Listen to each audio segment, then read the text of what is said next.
Hello and welcome to the Camping Magazine Guide to Buying a Tent in association with Coleman. There are hundreds of different types of tent available in a variety of different sizes and styles. And in this video we're going to talk you through what you need to know in order to make the right choice. Before you decide on a tent, you'll need to think about what kind of tent you need. What will you use it for? How often will you go camping? How many of you are there? The first and most important thing to consider is how you are likely to use your tent. Are you going to go away for 2-week summer holidays, or are you going to be taking lots of mini breaks? Or will you use it purely as an overnight base for hiking, cycling or canoeing? Perhaps you only have a small car to squash the camping kit into with the kids, or maybe you have a trailer and a roof box to take everything including the kitchen sink. In the end, it all boils down to size and weight.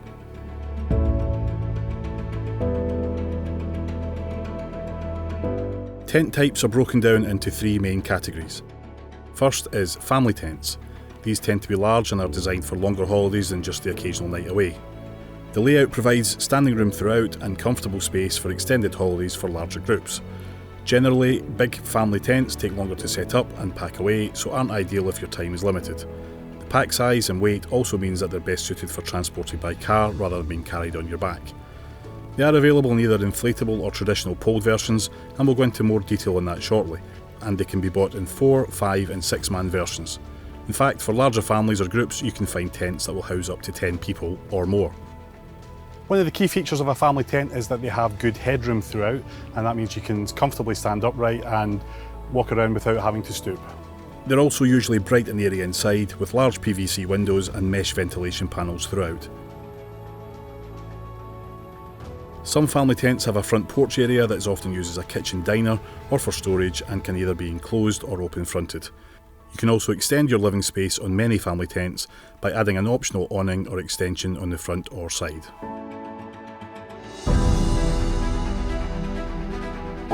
The second style of tent is weekenders. Also known as touring tents, these are basically smaller versions of family tents, with most of the same features but with less living space. They're quick and easy to pitch and pack away, making them ideal for shorter breaks when time's at a premium. Like family models, weekend tents come in poled or inflatable versions. They tend to be for a maximum of 4 or 5 people, but they do work especially well for couples who want a little more space to spread out. A weekend tent can have a single living sleeping area or might have a separate bedroom and living room. Depending on the model, there could be a side door in addition to the main front entrance, and many weekend tents have a high roof that allows you to comfortably walk around inside, while others have very little headroom. If mobility is an issue, you should go for the taller style, as crawling in and out of the tent can be difficult. Finally, if your trip falls into the adventure camping category, that is trekking, backpacking, cycling, canoeing, etc., then you'll need something a bit more technical. Adventure tents can be for 1, 2, 3 or occasionally 4 people and tend to be more expensive than mainstream models because of the specialist materials used for fly sheets, poles and pegs. This includes ripstop fabrics, ultra lightweight alloy poles and pegs. These lighter materials are designed to allow you to carry the tent in a backpack or on your bike or canoe, and they can usually be pitched very quickly. So once you've decided on the type of tent you want, then you can start thinking about other factors such as structure and how to pitch. For family and weekend tents, one of the big decisions to make is whether you go for traditional pole tent or for an inflatable.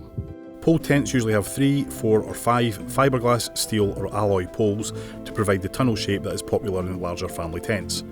Colour-coded poles that match with sleeves on the fly sheet make them easy to pitch by ensuring that you get the right pole in the right position. The biggest disadvantage of pole tents is that they can take longer to pitch, and large models will usually need at least 2 people to put them up. On the other hand, they tend to be lighter than inflatable tents and pack away smaller. Steel pole tents offer more stability than fiberglass but are heavier. Rather than using solid poles, inflatable tents are supported with air-filled chambers or beams that mean you can have a large family tent pitched in a few minutes. Although inflatable tents have been around for many years, they really came into the mainstream in around 2011, and all the major manufacturers now do their own versions, mostly in the tunnel style. The biggest advantage is that they are very simple to put up, and even large tents can be pitched quickly, often by one person. The downside is that they can be heavy and bulky, and are currently more expensive than pole tents. Bear in mind too that a manual pump can be hard work on a family tent, so it is worth considering investing in an electric version. At the end of the day, it all comes down to personal preference.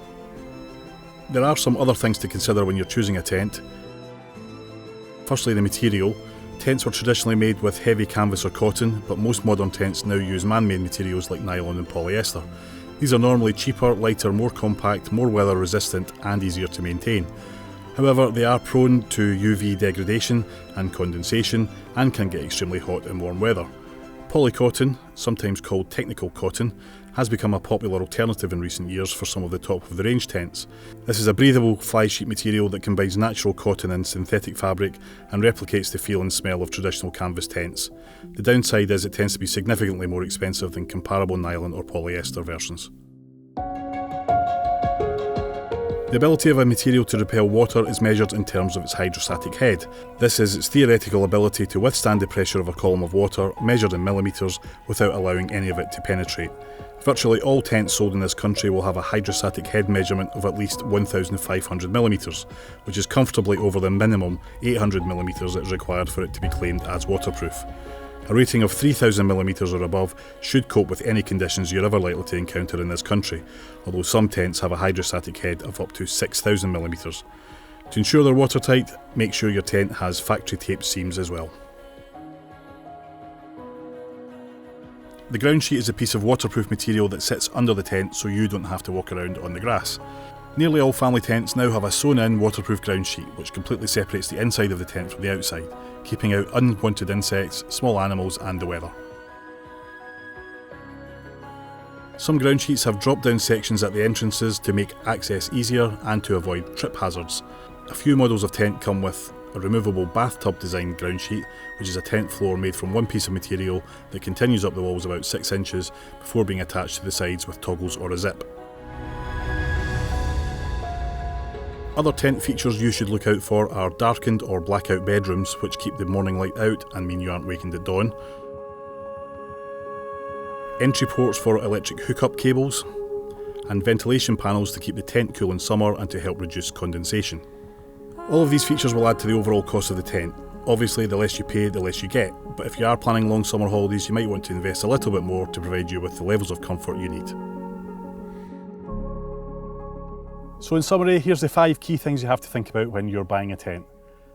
What you'll be using it for, how many people will be using it, whether you go for inflatable or poled, the kind of material you want, and finally, all the extra bells and whistles that come with it.